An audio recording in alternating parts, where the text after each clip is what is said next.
सरकारी विद्यालयों की स्थितियां ऐसी हैं जिन्हें देखकर आपके आंखों से आंसू नहीं खून टपकेगा।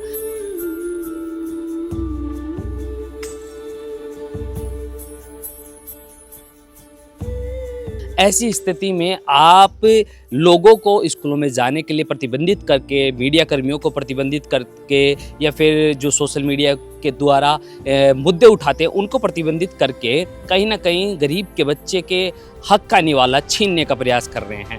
जो ये भवन है, ये भवन आपको साधारण लग सकता है, लेकिन ये बहुत ताकत रखने वाला भवन है। ये ताकत रखने वाला ऑफिस है जहाँ से बहुत सारे राजस्थान के बच्चों की रूपरेखाएं तैयार होती हैं। बीकानेर के जो माध्यमिक शिक्षा के निदेशक के कार्यालय के बाहर मौजूद हूँ। यहाँ से वो फरमान जारी किया गया जिसके बाद में राजस्थान में सियासी भूचाल भी आया।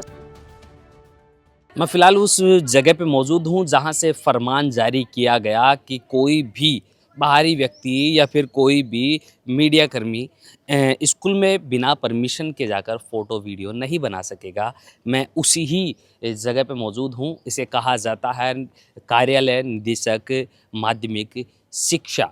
बीकानेर के जो माध्यमिक शिक्षा के निदेशक के कार्यालय के बाहर मौजूद हूँ। यहाँ से वो फरमान जारी किया गया जिसके बाद में राजस्थान में सियासी भूचाल भी आया। साथ ही साथ जो आम जनता भी है उनका भी कहना है कि सरकारी विद्यालयों की स्थितियाँ ऐसी हैं जिन्हें देखकर आपके आंखों से आंसू नहीं खून टपकेगा। ऐसी स्थिति में आप लोगों को स्कूलों में जाने के लिए प्रतिबंधित करके, मीडिया कर्मियों को प्रतिबंधित करके या फिर जो सोशल मीडिया के द्वारा मुद्दे उठाते हैं उनको प्रतिबंधित करके कहीं ना कहीं गरीब के बच्चे के हक का निवाला छीनने का प्रयास कर रहे हैं। फ़िलहाल मैं जो ऑफिस के बाहर मौजूद हूँ, इस ऑफिस के नाम से ही जो कार्यालय निदेशक माध्यमिक शिक्षा बीकानेर, इसी जगह से उस नोटिस को पूरे राजस्थान में सार्वजनिक किया गया। और कहीं ना कहीं ये जो नियम है, ये कायदा है, वो जो गाइडलाइंस है वो अब नामंजूर है। साथ में बहुत सारे लोग हैं जो इस चीज़ का विरोध कर रहे हैं। विपक्ष है, कांग्रेस है, वो इस चीज़ का विरोध कर रही है। लेकिन इस बिल्डिंग में आखिर ऐसा क्या चर्चा की गई होगी, यहाँ से वो जो नोटिस निकला है आखिर क्या कारण रहे होंगे, ये बहुत गंभीर हैं। जिस तरीके की सफाई या शिक्षा मंत्री द्वारा दी गई कि हम बच्चों की निजता, नाबालिग बच्चे हैं उनकी निजता, उनके संरक्षण की जिम्मेदारी रखते हैं, लेकिन शिक्षा मंत्री जी भवन नहीं बना सकते हैं। पिछले 2.5-3 सालों में जो भी शिक्षा के अंदर सुधार कार्य किए गए हैं, शिक्षा मंत्री वो नहीं बता पाते हैं। कुछ अच्छे विद्यालय जो सरकार द्वारा बनाए गए हों इन सालों में, 2-3 सालों में, वो बिल्डिंगों के नाम बता दें, कहाँ कुछ निर्माण हुआ है वो बता दीजिए, और कितने जो विद्यालय हैं उनको आपने वापस जीवित किया है उनके बारे में लेखा जोखा बता दीजिए। ये ना बताकर शिक्षा मंत्री जी इस प्रकार की जो नियम है, कायदे हैं जो यहाँ से जारी करवाते हैं, जिससे लोग किसी भी गलत चीज़ को दिखा ना सके, क्योंकि उसे कानून के दायरे में रखकर छिपाने का प्रयास जो किया जा रहा है। अभी जो ये भवन है, ये भवन आपको साधारण लग सकता है, लेकिन ये बहुत ताकत रखने वाला भवन है।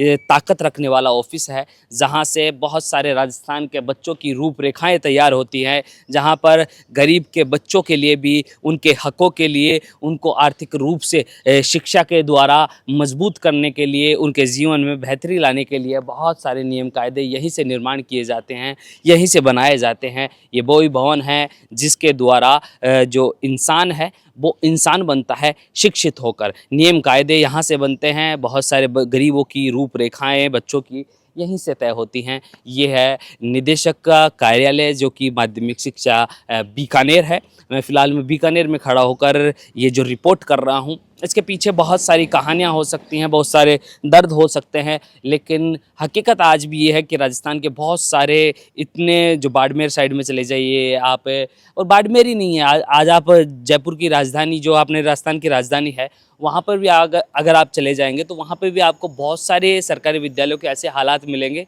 जिनको देखकर आप कह नहीं सकते कि ये राजस्थानी की राजधानी के सरकारी विद्यालय हैं। तो मतलब ऐसे ऐसे भवन भी मौजूद हैं जिनमें मतलब वो खंडर पड़े हैं, लेकिन बच्चे अंदर बैठकर पढ़ाई नहीं कर सकते, बाहर बरामदे में पड़े हैं, पेड़ों की छांव के नीचे पढ़ रहे हैं, जर्जर भवन के अंदर अपने आप को रोज मौत के डर में बैठकर, साये में बैठकर पढ़ने को मजबूर होते हैं। गर्मियों में पंखे नहीं हैं, लोग पेड़ की छांव में प्यासे तिसाए, और शिक्षक भी बहुत सारे शिक्षक हैं जो हमारे देश में जो तमाम विडंबनाओं के साथ साथ में भी बच्चों को पढ़ा रहे हैं, उनको अपनी ज़िंदगी में कुछ कर गुजरने की प्रेरणा देने की कोशिश करते हैं। बाकी आप मुझे सुन रहे जलको पे, नाम मेरा बबलू है, कैमरे के पीछे मेरा बड़वा अनिल है। धन्यवाद, राम राम साहब।